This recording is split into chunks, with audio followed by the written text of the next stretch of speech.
شیخ صدوق جن کی کتابوں کے بغیر شیعت ہے نہیں، 12 سال پرانے عالم ملا یا حضور فقیہ کے بغیر کوئی اجتہاد ہے نہیں۔ شیخ صدوق سے مان جوڑ کے کہوں آپ کی کتاب کا نام ہے کتاب التوحید، توحید کی کتاب، اس میں ید اللہ کہاں سے آ گیا؟ توحید کی کتاب میں مولا علی کا ذکر کہاں سے آ گیا؟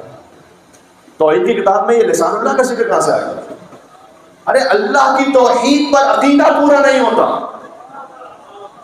مائنس علی اور اس سے پہلے مائنس حضور مکرم صلی اللہ علیہ وسلم، فقط اللہ اللہ کرنے والا، اس کی توحید عین شیطانی اور ابلیسی توحید ہے۔ اس کی بھی توحید ہے شیطان، شیطان کی توحید ہے کہ میں آدم کے سامنے نہیں جھکوں، تو اپنی توحید کو ٹھیک کریں میرے بھائی۔ توحید کا مطلب ہے کہ اللہ کو مانو، اللہ جس جس کو جیسا منوا رہا ہے ویسا مانو، یہ ہے توحید۔ اور اس میں ایک اور اضافہ بھی ہے، اللہ جس کو نہیں منوا رہا اسے نہ مانو۔ یہ بات پہنچی، یہ بہت امپورٹنٹ ہے، ہاں، اس لیے کہ لا الہ سے شروع ہوتا ہے کلمہ، لا الہ کوئی خدا نہیں، سارے باطل ہیں، الا اللہ۔ تو اللہ کو مانو، اللہ جس کو منوا رہا ہے اسے مانو، اللہ جسے نہیں منوا رہا اسے نہ مانو۔ مذہب شیعہ کا تو عقیدہ یہی ہے کہ جو نہ ہو اور بن بیٹھے وہی لعنت اللہ ہے۔ فرعون خدا نہیں تھا نا، آپ کا دماغ کہاں چلا گیا؟ فرعون خدا نہیں، فرعون خدا نہیں تھا، بن بیٹھا، ہے لعنت اللہ۔ مسلمہ کذاب نبی نہیں تھا، بن بیٹھا، ہے لعنت اللہ۔ جو جو اللہ کا عہدہ ہو کسی کے پاس نہ ہو اور بن بیٹھے، یہ عقیدہ۔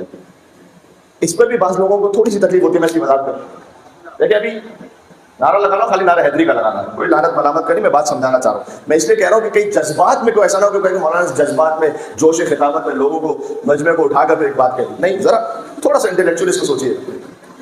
ایک بات بڑی کامن آج کل کہی جانے لگی کہ کیا ہمارے مولا اہل بیت کے فضائل کوئی کم ہیں کہ ہم ان کو چھوڑ کر دوسروں کا ذکر کریں؟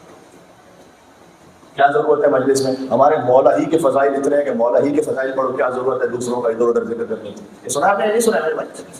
ہاں، سبھی چہرہ ہلا رہے ہیں میرے بھائی، یہ صحیح سوچ نہیں ہے۔ میں آپ سے براترانہ کہہ رہا ہوں، کیوں صحیح سوچ نہیں ہے میں آپ کو بتاؤں۔ زیارت عاشوراء میں کیا امام صادق علیہ السلام کے پاس امام حسین کے فضائل ختم ہو گئے؟ پھر امام کہنا شروع ہو گئے اللہم خص انت ولا ظالم من العالمین وابدا به اولا ثم رن ثانی وثالث ورابع اللہم لن یزید خامسا ولن عبید اللہ بن زیاد بن مرجان ومرد بن سعد بن اے مولا، یہ کیا لمبی لسٹ بنا کے رکھی ہوئی ہے؟ حسین کے فضائل پڑھیں، کہو امام صادق علیہ السلام سے۔ یہ کس نے کہہ دیا کہ جو براءت پڑھنے والا ہے اس کا مطلب یہ ہے کہ اس کے پاس مولا کے فضائل ختم ہو گئے ہیں اس لیے وہ پڑھ رہا ہے؟ ارے آپ کی غلط سوچ ہے۔ اللہ کے پاس کیا رسول اللہ کے فضائل قرآن میں ختم ہو گئے جو اللہ کو کہنا پڑا تبت یدا ابی لہب وتب؟ بھائی بلکہ سلام کہتے ہیں نام رسول اللہ صلی اللہ علیہ وسلم۔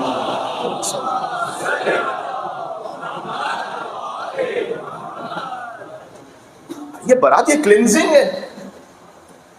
ہاں، یہ ضرور ہے کہ ہر سخن موقع و نقطہ مقامی عبارت، ہر بات ہر جگہ کہنے والی نہیں ہوتی، اس کا طریقہ ہوتا ہے، اس کا سلیقہ ہوتا ہے، کہاں آپ نے کس طرح کہنا ہے، وہ سب اپنے مقام پر۔ لیکن یہ کون سا طریقہ نکل آیا کہ بھائی ہمارے مولا کے فضائل ہی اتنے ہیں کہ ہمیں وہاں سوچنے کی ضرورت ہی کیا ہے، اور اس کو کہنے کی ضرورت ہی کیا ہے، اور بتانے کی ضرورت ہی کیا ہے؟ باطل سوچ ہے، قرآن کے مطابق باطل ہے، زیارت عاشوراء کے مطابق باطل ہے۔ بھائی زیارت عاشوراء میں 100 سلام ہے تو 100 لعنت بھی پڑھنی ہے۔ یہ نہ کہیے کہ جناب چونکہ ہمارے پاس فضائل بہت زیادہ ہیں تو پھر ہم اس طرف کیوں جائیں۔ امام جعفر صادق سے زیادہ کوئی فضائل امام حسین نہیں کرتا، پھر بھی زیارت عاشوراء پوری نہیں ہوتی سلام پر حسین کے ساتھ ساتھ حسین کے قاتلوں پر لعنت سے۔ تو یہ اچھا، اس کی اہمیت کیا پتہ ہے؟ اس کی اہمیت یہ ہے تمام اعمال، میں حدیث سے سنا رہا ہوں، تمام اعمال قبول ہوں گے ولایت سے، اور ولایت قبول ہوگی براءت سے۔ جب برات نہیں ہے اس کا مطلب کسی وقت ولایت صحیح نہیں ہے اس کے پاس۔ ہم اس لیے کہ سارے یہ کہتے ہیں کہ آپ کیا بات کرتے ہیں کہ مولا علی کے، ہم بھی علی کو مانتے ہیں، ہم بھی علی کو مانتے ہیں۔ تو ہمارا سوال ان سے یہی ہے کہ اگر آپ بھی علی کو مانتے ہیں تو پھر آپ ان کو کیوں مانتے ہیں کہ جن کو علی نہیں مانتا ہے؟